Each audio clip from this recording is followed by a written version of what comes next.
Hey, this is Ivory with MunchieGoddess.com, and this week I'll show you how to make the best air fryer asparagus. It's full of flavor and so easy to make. For the ingredients, you'll need asparagus, olive oil, lemon pepper seasoning, salt, pepper, and garlic powder.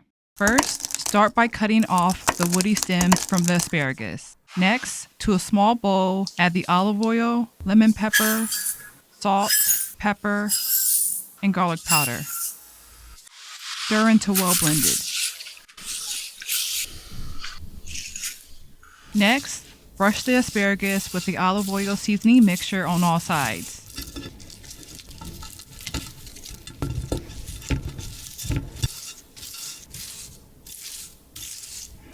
Next, preheat your air fryer to 400 degrees Fahrenheit.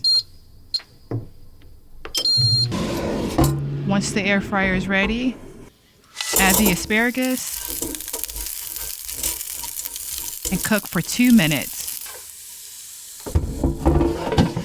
Once done, remove the asparagus from the air fryer, let cool, and then enjoy. Thanks for watching.